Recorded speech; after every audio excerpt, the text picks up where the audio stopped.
All right, let's jump right into this explainer. We're looking at the high-stakes world of clinical pharmacology today. You know, whether you're a seasoned pro tweaking complex therapies on the floor, or you literally just popped a painkiller for a headache, the sheer mechanics of what's happening inside the body right now is absolutely wild. Let's unpack the human story behind the medicine. I mean, really think about it for a second.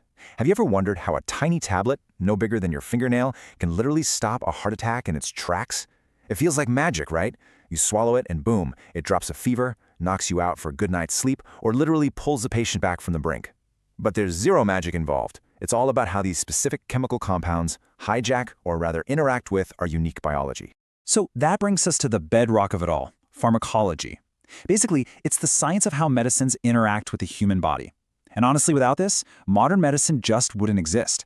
Doctors wouldn't know what to write on a prescription pad, nurses couldn't safely push meds, pharmacists couldn't guide us, and we definitely wouldn't be engineering the next wave of life-saving cures. It's basically the ultimate instruction manual for human healing. Here's the roadmap for this explainer. We're going to hit the power of a pill, body versus the drug, the 4 steps of ADME, why one size fails, dangers of incorrect dosing, and wrap it up with the clinical golden rule. Let's get to it. Section 1. The power of a pill. Let's build a quick mental model of how these powerful substances actually navigate our system once we take them. Okay, I love this analogy. Think of the human body as this massive, sprawling metropolis. In this city, your blood vessels are the highways and back roads. The medicines? Well, they're highly specialized delivery trucks driving down those roads. Now, when they finally reach their destination, the cells, they hit these receptors, which act exactly like locks. The drugs themselves are the keys. And here's the kicker. If and only if the correct key slides into the correct lock, the medicine goes to work. Makes perfect sense, right? Moving into Section 2, Body versus the Drug. Let's look at the tug-of-war that happens the second a drug enters the system. So there's a really clear divide here. Pharmacology basically splits into 2 main branches. On one side, you've got pharmacokinetics, which is a big word for simply what your body does to the pill. You know, how it breaks it down, moves it around, and eventually gets rid of it. But on the flip side, you have pharmacodynamics. That's what the drug actually does to you. It's the therapeutic effect. Like a painkiller knocking off a headache, or a sleeping pill, well, making you sleep. All right, Section 3, the 4 steps of ADME. Let's track the actual chronological timeline of what the body does to the drug.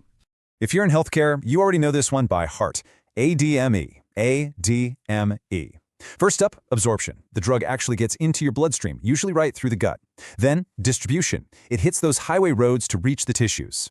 Next is metabolism. This is where your liver acts as a massive chemical processing plant to break the drug down.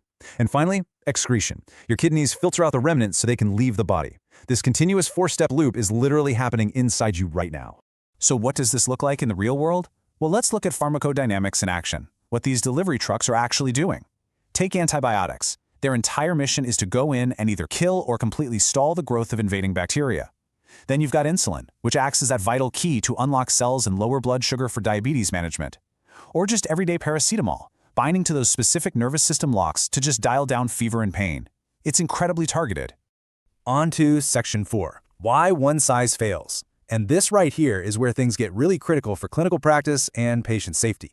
Here is the undeniable truth. A standard dose is basically a myth. Doctors absolutely have to individualize treatment. Look at these variables. A patient's genetics alone can totally change how fast they process a pill. But honestly, look at liver and kidney function. Remember the M and E and ADME we just talked about? If a patient's liver is failing, it literally cannot metabolize the drug. If their kidneys are compromised, they can't excrete it. Throw in a bunch of other medications causing a massive chemical traffic jam, and you've got a serious problem. Healthcare professionals have to constantly run the math on the specific, unique biology of the person sitting right in front of them. Section 5. Dangers of incorrect dosing. What happens when we ignore those unique variables? Well, things go south fast. I think this quote hits the nail on the head. A medicine can heal someone, but the wrong dose can also harm someone. Let's go back to those compromised kidneys for a second. If they can't clear a drug, that medicine just hangs out in the blood. And with every new dose, it builds up and up and up. Suddenly, what was meant to be a therapeutic intervention becomes a massive toxicity risk. You've literally turned a cure into a poison. This is exactly why monitoring those individualized factors and avoiding toxic drug interactions isn't just best practice, it is 100% a matter of life and death. Which brings us to Section 6, the clinical golden rule, the foundational directive of the whole field. And here it is, the ultimate rallying cry for clinical excellence. Give the right drug at the right dose to the right patient at the right time. It's a built-in checklist. It forces you to ask, did I match the correct key to the correct lock? Did I account for their specific liver and kidney function to find the exact right dose? Is the timing right for absorption? Sticking to this rule is how we make sure the sheer power of pharmacology is used safely. So as we wrap up this explainer, remember this. Every single medicine really does tell a story inside the human body. It's this wild, complex journey of absorption, distribution, metabolism, and excretion. When you think about that bustling, complicated metropolis inside of you, what story is the next medicine you take going to tell? And honestly, with your unique genetics and organ function, is your biology ready to write a safe ending? Definitely something to chew on the next time you're holding a tiny tablet in the palm of your hand.